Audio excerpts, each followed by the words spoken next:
આપણે અનાજ અને કઠોળની અળગ કરીશું અને ચાલો રુદ્ર બેટા આગળ આવતો. શું છે તારી પાસે?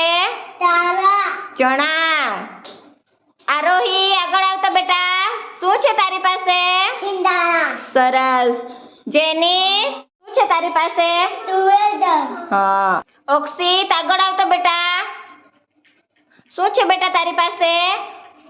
મગ. મગ. મગ. બેસી જા. હા ને રિયા ચાલ આગળ આવતો બેટા. જુવાર. જ્ઞાનવી આગળ આવતો બેટા. ઘઉં. Very good. ચાલ પ્રિન્સ આગળ આવતો બેટા. ચોખા.